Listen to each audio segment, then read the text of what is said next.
welcome back. You're listening to or watching, whatever the case may be, Across the Border, and this is our Prophecy Reality Edition. And this is the only broadcast, and I'm pretty sure it's the only broadcast I know of, that is announcing the countdown to the return of the Messiah, the King of Israel. 35 years, about. I'm not going to say exactly yet, but I just can't seem to narrow it down any closer than 35 years unto the 7th millennium and the 1,000-year reign of our Messiah. Yes, it's true, no man may know the day and hour of his return, but God did not say that we would not know the year. As he warned national Israel of the year of his first coming, so he has, by the same book of prophecy, warned his spiritual Israel, that's us, of the year of his return. You can verify the prophetic revelation for yourself by visiting my website and looking at the post, what year is it? It's also posted on my YouTube page. So look for that posting, what year is it, and take the challenge. Go through the Bible, every chapter, every verse is there, and see for yourself. And that's the challenge. See it for yourself. And if I'm wrong, then show it to me so I can be right. Because I don't want to be on here being wrong. That's the last thing on earth I want to do. And if I got it wrong, well, then I need to be straightened out. Then someone needs to get it to me right.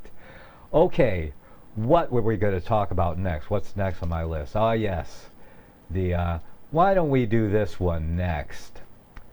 The unholy Trinity that rules the world. And I have this article on my website if you want to follow along with me. Let me get over there to it, because I did want to do this on a video. So we're going to do the unholy Trinity that rules the world. Now, most of the stuff in this article is verified, is condensed from about 10 other articles that I found on the website with my own view of it mixed in. So I'm going to just put some of this on here, and we can just go through it. How about that? The unholy Trinity that rules the world. Now this one ought to go viral on the internet. Okay, the unholy Trinity that rules the world. And you can find this on my website right now. And down at the bottom, if you actually click on the article to open it up, which you should do. Let's see, is it here? There's a Facebook button there, and you can see there's been 43 shares on Facebook in the half a week that it's been up there, whatever it's been. So there should be 1,000 shares on this article. Okay, so let's go through it. The Vatican rules approximately 2 billion people, the world's 6.1 billion people. The colossal wealth of the Vatican includes enormous investments with the Rothschilds in Britain, France, and the U.S., and with giant oil and weapons corporations like Shell and General Electric. The Vatican solid gold bullion worth billions is stored with the Rothschilds-controlled Bank of England and the U.S. Federal Reserve Bank. The Roman Catholic Church is the biggest financial power, wealth accumulator, and property owner in existence. Make no mistake. You know, a lot of people, the Vatican's been hiding since 1798, when it received the wound, the military conquest, the wound by the sword. Yet it did live, okay? Its deadly wound has been healed, and it received its nation-state status back in 1929. They celebrate it every year in February in the Vatican. Okay, the Roman Catholic Church is the biggest financial power. Wealth accumulator and property owner in existence, possessing more material wealth than any bank, corporation, giant trust, or government anywhere on the globe. The Pope, who is the visible ruler of this colossal global wealth, is one of the richest men on earth. While 2/3 of the world earns less than $2 a day, and 1/5 of the world is underfed or starving to death, the Vatican hoards the world's wealth, profits from it on the stock market, and at the same time preaches about giving. Like Vatican City, London's inner city is also a privately owned corporation, or a city-state, located right smack in the heart of Greater London. It became a sovereign state in 1694 when King William III of Orange privatized and turned the Bank of England over to the bankers. By 1812, Nathan Rothschild crashed the English stock market and scanned control of the Bank of England. Today, the city-state of London is the world's financial power center and the wealthiest square mile on the face of the earth. It houses the Rothschilds' controlled Bank of England, Lloyd's of London, the Stock Exchange, all British banks, the branch offices of 385 foreign banks, and 70 U.S. banks. It has its own courts, its own laws, its own flags, its own police force. It's not part of the Greater London, England, or the British Commonwealth, and it pays no taxes. The city-state of London houses Fleet Street's newspaper and publishing monopolies. It is also the headquarters for the worldwide English Freemasonry and headquarters for the worldwide money cartel known as the Crown. Contrary to popular belief, the Crown is not the royal family or the British monarch. The Crown is the private corporate city-state of London. It has a council of 12 members who rule the corporation under a mayor called the Lord Mayor. The Lord Mayor and his 12-member council serve as proxies or represent who sit in for 13 of the world's wealthiest, most powerful banking families. This ring of 13 ruling families includes the Rothschild family, the Warburg family, the Oppenheimer family, and the Schiff family. These families and their descendants run the Crown Corporation of London. The Crown Corporation holds the title to the worldwide Crown land and Crown colonies like Canada, Australia, and New Zealand. The British Parliament and the British Prime Minister serve as a public front for these ruling Crown families. Like the city-state of London and the Vatican, the third city-state was officially created in 1790 as the first act of the American Constitution. And for your information, I should have put this in an article, perhaps I'll update it, that the land was ceded by, well, it was ceded out of portions, a 10-mile square area, was ceded out of Virginia, and Maryland by Catholic families, founding members. These were the members of those Catholic families that pushed hard to get the Constitution and replaced, guess what they replaced with the Constitution? Well, that holy Protestant doctrine, the Confederate States of what was it? The Articles of Confederation was replaced by the Constitution, and the con in the Constitution was the separate city-state.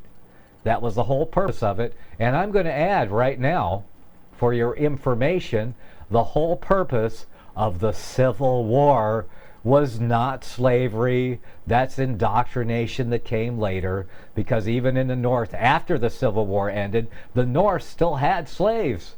Yeah, Lincoln only, there were servants in slavery in the North still, but in the South, he freed all the Southern slaves so that he could add them to his army to win the war against the states. And I call it the war against the states. It was Washington, D.C. against the United States of America. That's right. And guess who won? Washington, D.C. won. Okay. And the whole purpose was so that Washington, D.C. would not lose control of those southern states which were seceding from the Union. And I say that the reason they were seceding was because of Washington, D.C. and its policies, though they didn't know that openly, or perhaps did not understand it fully, that how hard the Jesuits were working out of Georgetown University in Washington, D.C. to take control of the entire nation. And guess what? It worked. They got it. Yes, they certainly did. So Washington, D.C. and the Civil War was like the first step in the transition of America from the lamb-like beast horn of power to the dragon-like horn of power, which has we just have a vestige which we can still take advantage of today, of the Constitution and the rights that were demanded by those that held to Protestant values, got us the amendments, the First Amendment, Second Amendment, the 10 amendments to the Constitution that guarantee the rights that we can still enjoy today. That is, if you haven't voluntarily signed your rights away under contract, which most people have done. And it's amazing to me. I go out here and talk to people, conservatives, Christians, going to church people who believe in the Bible and hold very conservative biblical values, and they say they hate socialism, meanwhile they practice it. That's right. They're all card-carrying socialists in denial. And that's how they're going to hook you into the mark of the beast system, and that's coming up, and we'll discuss that more in this next segment. Back to our article here. Which button do I push? This one. There we go. So like the city-state of London and the Vatican, a third city-state was officially created in 1790 as the first act of the American Constitution. That city-state is called the District of Columbia. That's another good Catholic name. And located on the 10 square miles of land. The District of Columbia flies its own flag. There's the flag there. It has its own independent constitution. Although geographically separate, the city-state of London, the Vatican, and the District of Columbia are one interlocking empire called the Empire of the City. The Empire of the City. The flag of the District of Columbia has 3 red stars, one for each city-state in this 3-city empire. This corporate empire of 3 city-states controls the world economically through London's inner city, militarily through the District of Columbia, and spiritually through the Vatican. Yeah, who's laughing now? All of you people say it ain't so, and you can't laugh at reality.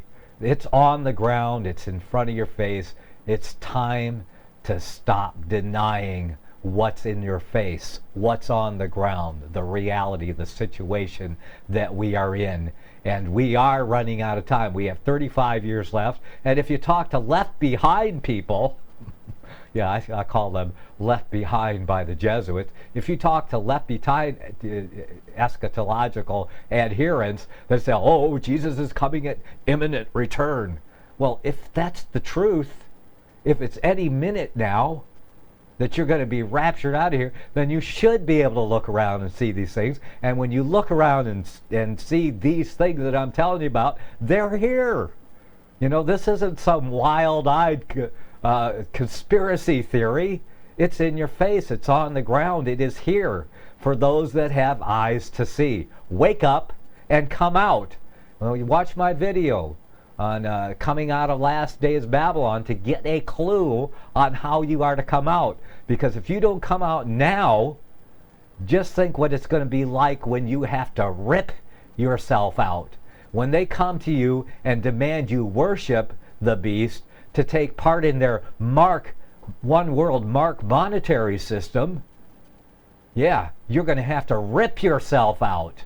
What's that going to be like? God wants you to be ready to see the trouble coming, as it says in Proverbs. A wise man sees trouble coming and he prepares himself. I mean, I live under the shadow of the wings of the Almighty. I hide myself in Him. As the King James Version says, and He hides Himself. So you need to be hidden under the shadow of the wings of the Almighty. You need to prepare, and you need to come out now. The Spirit calls, come out of her, my people. And if you have to rip yourself out at the last minute, so be it. If it takes to the last minute for the scales to fall from your eyes and to see what's in your front of your face right today, then if that's what it takes, that's what it's going to take. You're going to be one of the first martyrs. Well, I may be one of the first martyrs out here, shouting out and crying out to everybody about what's really going on. But I don't care. You know, God can hide me and He can keep me. And yeah, stick around. I'm not going to get to it this week, but next week I'm going to do a segment on how to live to 120 years. Of course, I only have to live 135 more years until the Messiah comes. So, and I'm going to do it if it's up to me. If I get martyred or the Lord somehow decides to take me before then so be it. But I'm going to do my part. Back to the article. Yes, thank you, Holy Spirit. Here we go, back to the article. The flag has 3 red stars, one for each city-state in the 3-city empire. This corporate empire of the 3 city-states controls the world economically, yes, I'm repeating it, through the London's inner city, militarily through the District of Columbia, and spiritually through the Vatican. Undeniable facts in your face. The Constitution for the District of Columbia operates under a tyrannical, get it? Roman law. And Roman law is all around you. Roman law rules in America. It's all patterned after Roman Greco law. Okay, so continuing here. The Constitution for the District of Columbia operates under a tyrannical Roman law known as Lex Fori, or Fori, however you pronounce that, which bears no resemblance to the U.S. Constitution. When Congress passed the Act of 1871, now this was after the Civil War, a lot of things changed. America changed, but most people did not know it, okay? When Congress passed the Act of 1871, it created a separate corporate government for the District of Columbia. This treasonous act allowed the District of Columbia to operate as a corporation outside the original Constitution of the United States of America and outside of the best interests of the American citizens. So when you see U.S., U period, S period, that's the corporation. When you see all caps, United States of America, that's the corporation. The President of the United States, Obama, is the president of the corporation. He is a presiding officer, and they threw it in your face this last election when they decided to let the whole world know that they were not under the constitutional government when they appointed, that's right, appointed, yeah, they kept their facade of an election up to keep the masses asleep, but they appointed procurator, yes, Roman procurator Barack Obama as the president of their corporation, and most people believe as a constitutional president of the United States of America, but that's all a fallacy and a lie. All right? Let the scales fall from your eyes. He is not the president of the United States of America of the Constitution, which they reluctantly passed with the articles of I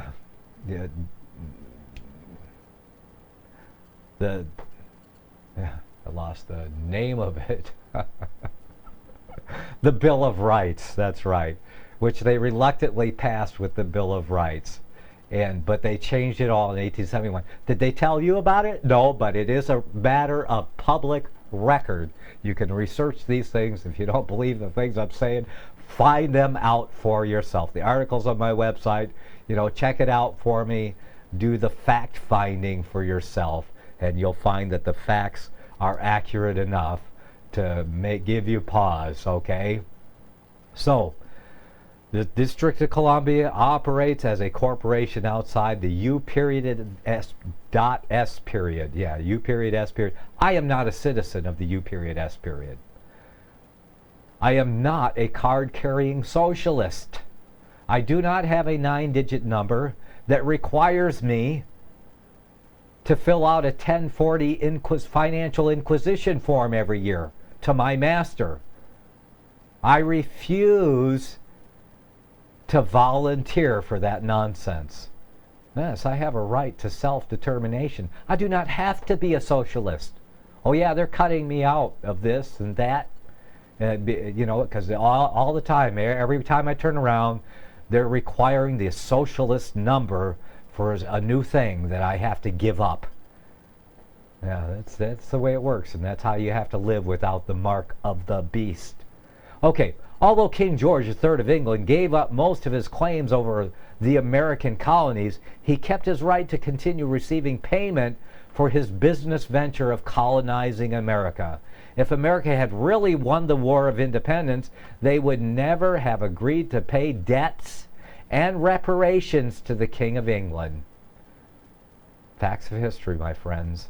America's blood-soaked War of Independence against the British bankrupt America and turned its citizens into permanent debt slaves of the King. In the War of 1812, the British... is that sentence right? America's blood-soaked War of Independence against the British bankrupted America and turned its citizens into permanent debt slaves to the King. That's true.